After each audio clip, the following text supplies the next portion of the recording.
Hotel's rich history. The Grand Hotel has welcomed generations of guests since it opened in 1847.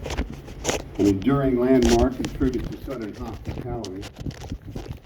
Rich history and traditions of the Grand Hotel between the Southern Village still exist throughout the resort. And all the beautiful Oaks history still lives. We have served as a Confederate hospital, World War II training site, and now the world-renowned resort and golf course and part of the Robert Trent Jones Golf Trail. During the Civil War, this area was a Confederate hospital and camp for the 21st Alabama Infantry. Soldiers that had been wounded and surrendered at the Battle of Vicksburg, Mississippi in 1863 were brought over here under a flag of truce on steamers to the hospital at the Grand Hotel. Over 300 of those soldiers did not survive their stay here and are buried in the cemetery across the road called Confederate Rest Cemetery. Regrettably, the identity of those soldiers was lost when a ledger containing their names burned up in the fire of 1869. And it's only been through pretty extensive research that 40 or more of those soldiers' identities have been discovered and properly marked in the cemetery. Just south of here, that way, was fought the Battle of Mobile Bay, which is the largest naval engagement that's taken place in U.S. territorial waters. You may remember from your history books, that's where Admiral Farragut took down before he was full speed ahead. Actually, it could have been more like, damn, full speed ahead. But either way, he did what he said he was going to do. He was a very brave man and fought the Battle of Mobile Bay at 62 years of age. And in order to see what was smoke, he had to climb way up in the rig. The entrance to Mobile Bay where the battle took place is 16 miles due south of this point, and the entrance there is under 4 miles across. On the western side of that entrance is Fort Gaines on Dauphin Island. On the eastern side of that entrance is Fort Morgan on Mobile Point. Between those two forts were piling constructions and torpedoes floating today called mines. Over 300 of them in 3 staggered rows. The only safe entrance into Mobile Bay during the Civil War was right under the guns of Fort Morgan. On August 5th, 1864, Admiral Farragut with 18 ships in the assault line, 4 of those ships being ironclad vessels.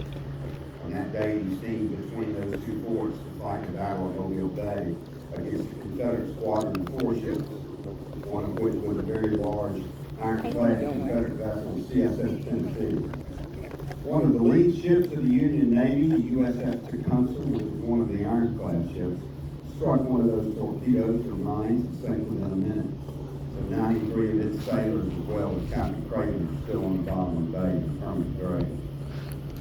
Now, during the 1800s, the bay boats or steamers that brought people to and from the Grand Hotel played a major role in the Grand Hotel's history.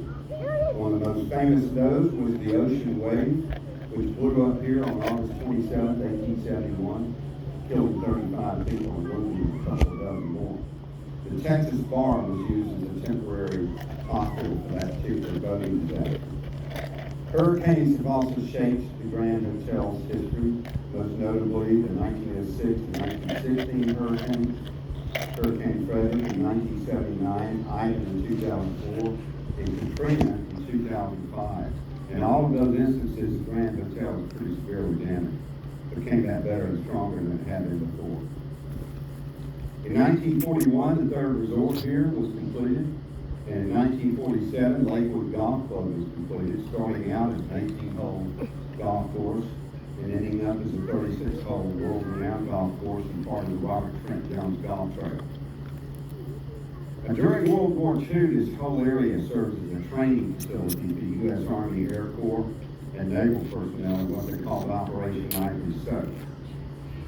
Now, that's where the Navy and the Merchant Marine were training U.S. Army, Air Corps ground service personnel how to be Navy, so they could safely man ships to cross the Pacific and set up air bases, floating machine shops, and floating aircraft repair facilities in places like Guadalcanal, Guam, and the Philippines, right against Japan. So throughout 1944 and 1945, the Grand Hotel was basically closed to the general public, and it was mainly Army and Naval personnel here undergoing training. They cross-trained over 5,000 troops here during World War II, so that was a pretty significant contribution to the war effort. When we celebrate freedom, we want to honor all of our soldiers and military personnel, both past and present, whether they're alive, passed away, or lost in battle, they are all Americans, and we are all Americans now in one flag. We especially want to honor those who have served in the military in the past or are currently serving that are present here today. If you have served or are currently serving in the military, please raise your hand. Thank you. We appreciate your service.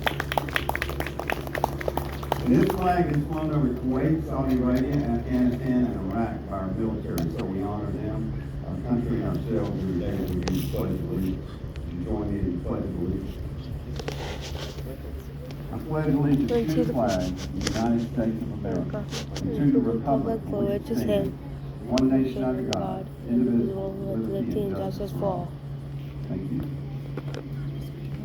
Now, the gun we're about to fire is a Model 1841 6-pounder.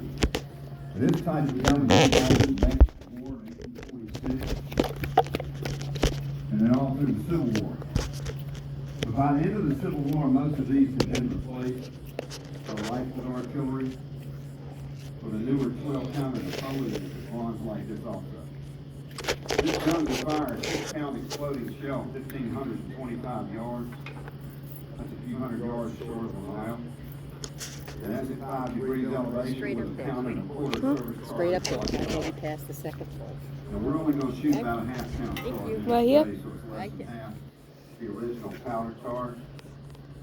Plus, we're not going to put a cannonball in front of it. The Coast Guard kind of frowns on me doing that. The canister round for this gun weighs twice as much, 12.5 pounds. And a canister round is a long can filled with round ball bullets like a big shotgun shell. A round of canister could contain up to 250 69 caliber round ball bullets in every round of canister. Normal crew on a gun like this was 8 people. That was including the gun and the limber, which was a 2-wheel cart behind the gun carrying the ammo box. They could fire 3 rounds of canister a minute, 1 to 2 rounds of spherical case or shell per minute, or every 2 minutes, depending on how much they had to re-aim the gun after it was fired. Now the gun is loaded. This is a vent prick that will pierce the powder charge, expose the powder to the fire of a friction primer. We use a Cannon friction primer just like the original. You're going to pull it, it will fire immediately. The command is to stand clear and fire. We're going to say, God bless America, stand clear, and count down 5, 4, 3, 2, 1, and fire. At that point, you might want to cover your ears and your children's ears because it's still loud. We'd love for you to count down with us, be part of the gun crew. The reason the command stand clear is given as part of the drill. If this gun wasn't bolted down and we were firing a heavy blank charge or a live round, this gun would recoil and it'd run over. What keeps popping? God bless America. Stand clear. 5, 4, 3, 2, 1, fire!